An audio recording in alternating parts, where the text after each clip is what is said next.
Hey there, friends. Happy opening week. Feels so good to say that. Lydia Cruz here with you, and thanks for checking out True North today, checking out this video. It is a pretty exciting week because on Friday, we will get to be in the building watching our Mariners in person. The Mariners home opener 2022 will take place. Sold out crowd. A lot of you wonderful people are going to be in the building as well. So I am really excited for that. Ichiro throwing out the first pitch, just all around good time on Friday. Because it is a special week and there's going to be so much fun stuff going on, we thought, why not bring another Mariners fan into the mix? Because one, just it's not enough. It's too special of a week. Luckily, my friend Joe Fann is available and willing to share in the Mariners' excitement. So I'm so grateful. Joe, how are you, my friend? Lydia, it's so good to see you. Congratulations on the move and the new role. And it's great to connect and talk some Mariners baseball. A lot of people in the Seattle area know you from your amazing Seahawks coverage the past couple of years, but you are also a huge baseball fan. So I got to know, what is your history with the Mariners? How did you become a baseball fan? And what are some of your earliest memories of watching baseball in Seattle? Yeah, so baseball was my first love in terms of playing it, watching it. Like I was all Mariners, everything. And as I got a little older, I started to love the Ray Allen iteration of the Supersonics and, the Matt Hasselbeck, Sean Alexander era of the Seattle Seahawks. But it was Mariners were my first love. I remember going to games to Kingdom. I remember being so excited for the fireworks after home runs. I remember, I genuinely have memories of that stuff. And if you ask me for some of my first memories, it's that. Even at 6 years old, I remember where I was for Edgar's double in 95. And so it's always been the Mariners. And I was a really big Seahawks fan for a long time. But once you get into that being your career path, I covered the Titans. I worked for the Niners for 4 years. And then I covered the Seahawks. And you can't be a fan and emotionally invested and do your job to the best of your ability. Maybe there will come a day where that fandom comes back and I become all in on the Seahawks again, from an emotional investment standpoint, but it hasn't happened yet. And that's not to say I root against them. I want them to win. I want my fans, because all my friends and family are all Seahawks fans. It's just a different way. I watch it from such a different perspective. And the ups and downs don't impact me the way they do with the Mariners, which I've always thought working in sports, I don't want to work for the Mariners. I don't want to cover the Mariners. I don't want to work for another team. Baseball is my golden goose. Sacred. It is, because you need that. And especially now that the Sonics are gone, we don't have an NBA team. I love the U.S. men's national team and the U.S. women's national team when it comes to soccer, but that's once every 4 years when the World Cup rolls around. And I like the Sounders, but I don't have, again, that emotional, because I didn't grow up with it. So it's the Mariners, and it has been, a trying 2 decades, but here we are, ready to go again and ready to be heard again or celebrate, that maybe things will be different this time. So it's a long-winded answer, but growing up in Buffalo, I've always loved the Seattle Mariners. We were pretty fortunate to grow up in a great era of Mariners baseball. What do you think it was that made those teams so lovable? Was it just the being great element? Was it the star players and the fact that it was really easy to attach yourself to individual players, not just one or two, but several? What do you think it was about that era of Mariners baseball that, made fans out of all of us?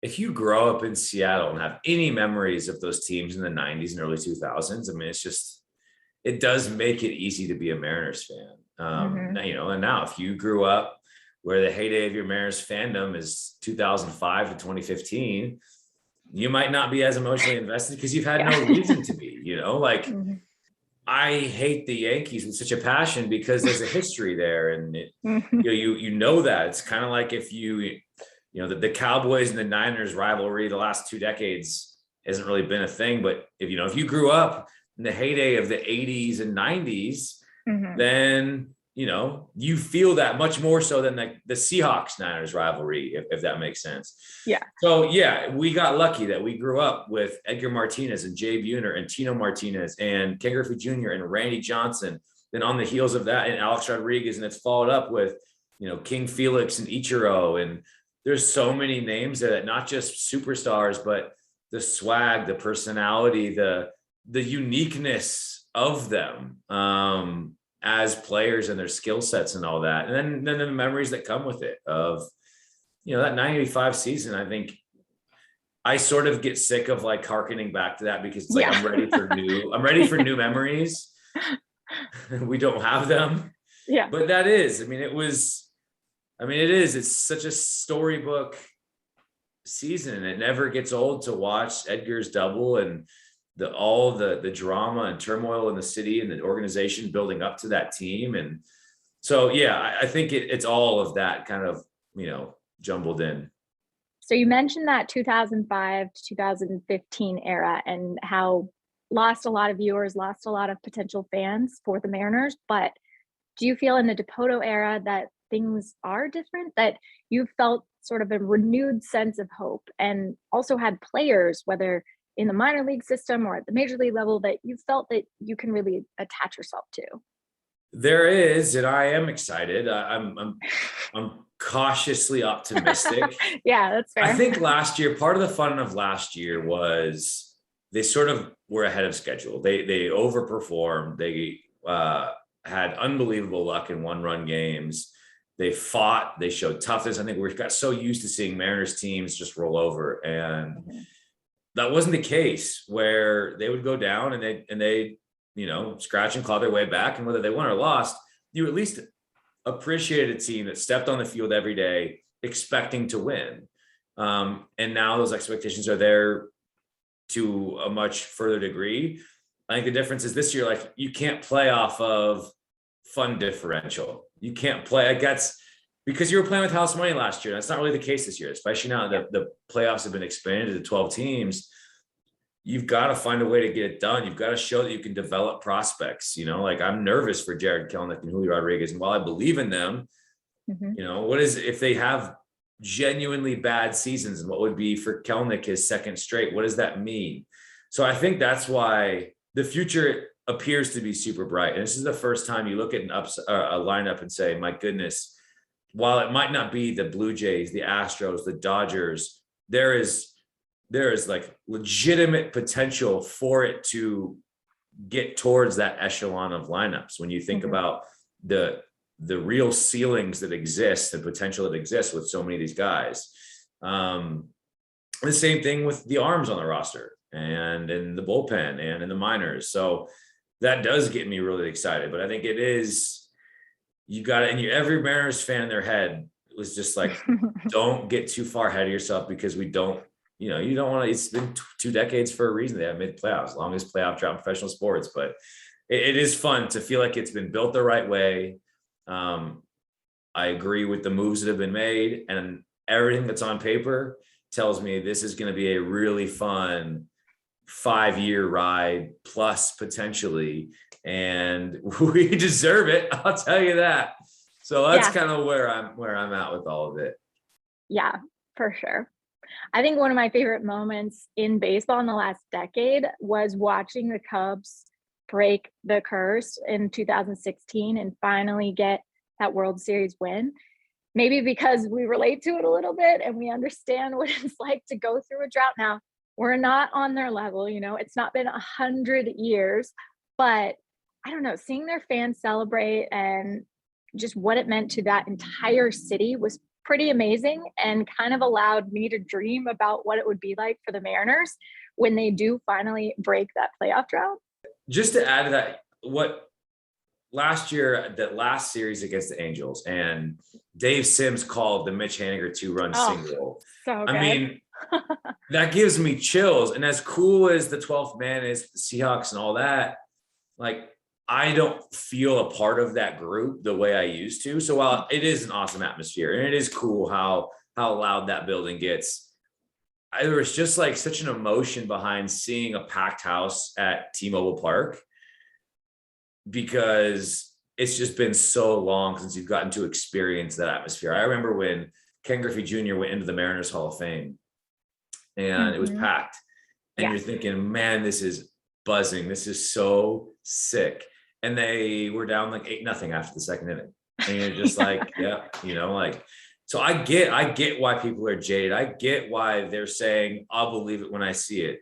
This team hasn't given them the reason for anybody to give the team any sort of benefit of the doubt. So I get that.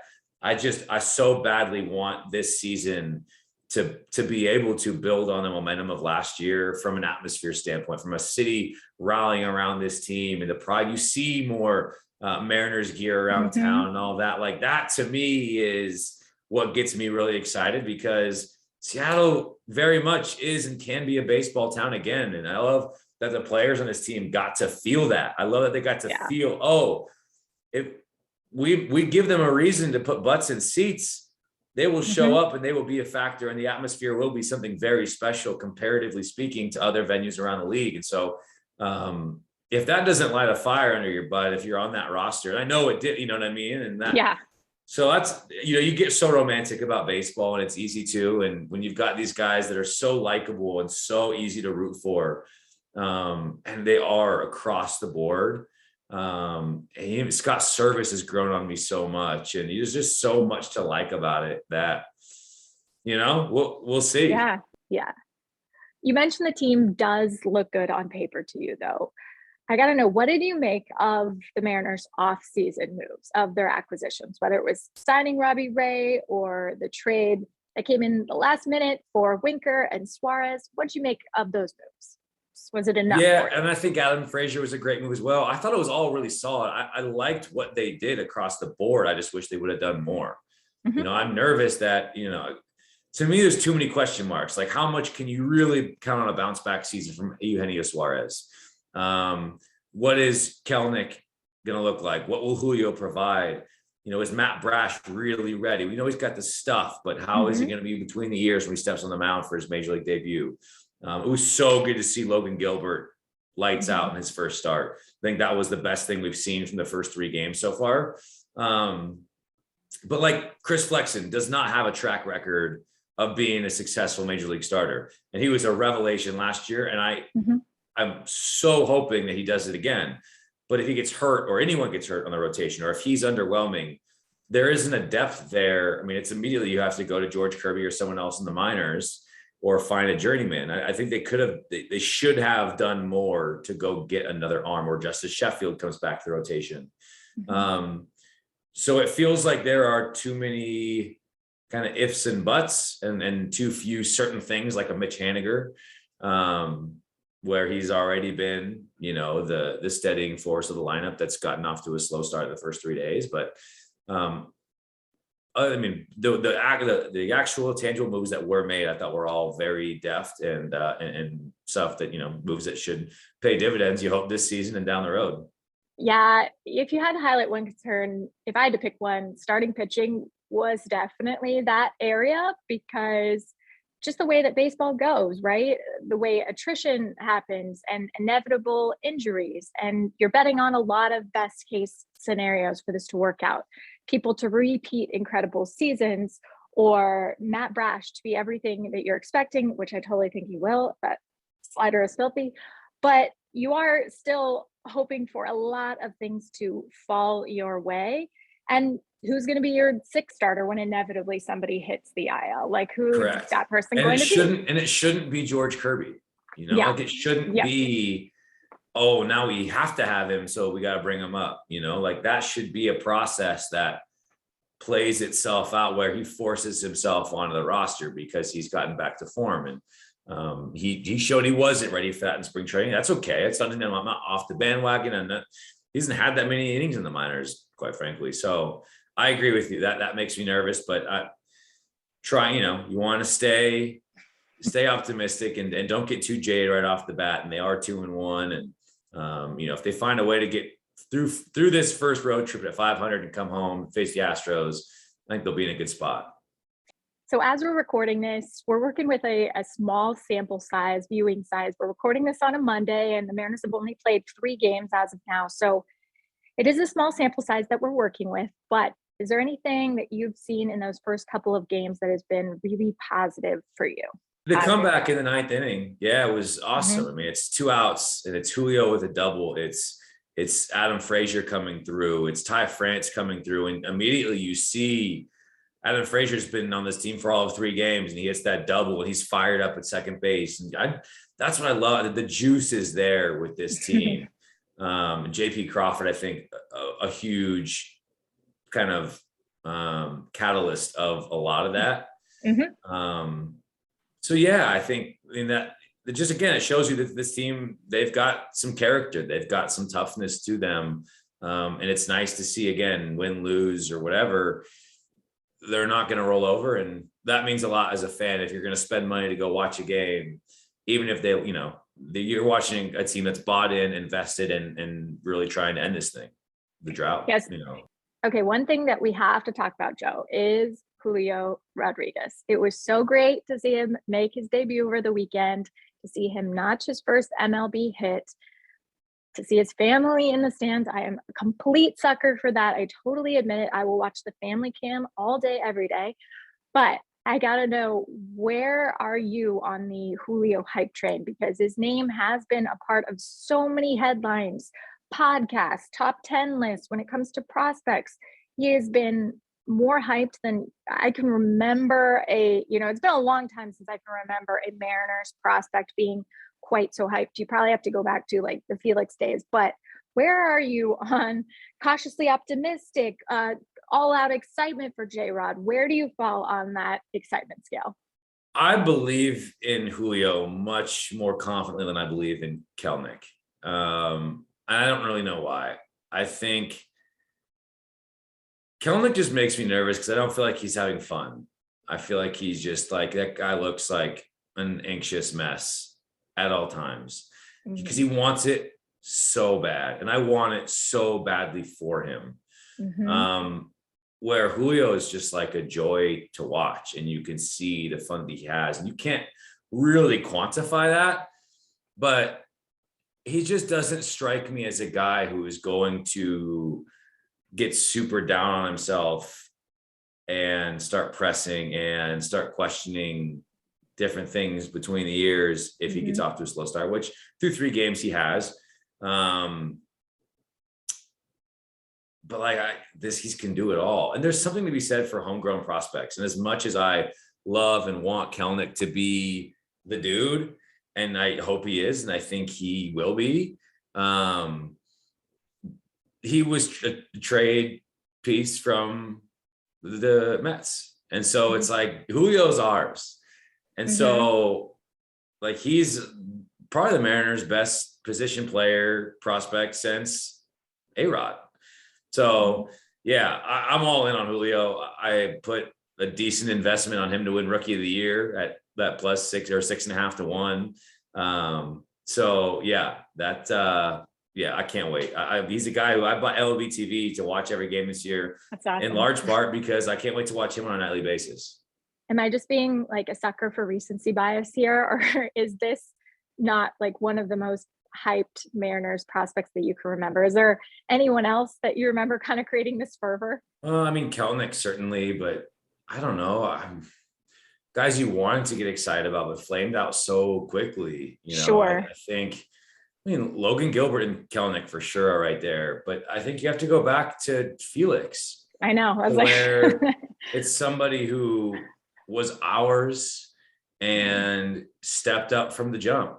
And there again, when it's the talent, but then the persona, and like there's such a parallel there between the J-Rod show and King Felix and all of that. And so I think it's the total package. And again, there's such a kind of a possessive feeling to it that this whole city is hoping that he is Seattle's next big star. That's a big weight to carry on, 21-year-old shoulders, but at the same time, like, that's just the nature of the beast. And I think he's ready for it, prepared for it. If you were going to create your checklist, Joe Fann's checklist for how the Mariners get back into the playoffs, break the drought in 2022, granted the playoff structure is a little different, but what would be on that must-do checklist for the Mariners? What do they need to do to make it back to the playoffs? Yeah, Marco's got to be better. I mean, Marco has to be an innings eater and someone who he'll go 6+ with 3 earned. Can be that 4.5 ERA guy, but as long as he's eating innings and battling for you and sort of, because he's a part of the emotional leader type standpoint too. I think so that's him bouncing back and having, he was pretty good down the stretch last year, but I think second half. Yeah. Kelnick has to be a difference maker because I know we had a good September, but by and large, he's been a liability when he's been in the lineup. Too many strikeouts, too many opportunities with guys on third, less than 2 outs and not coming through. He has to be a consistent factor.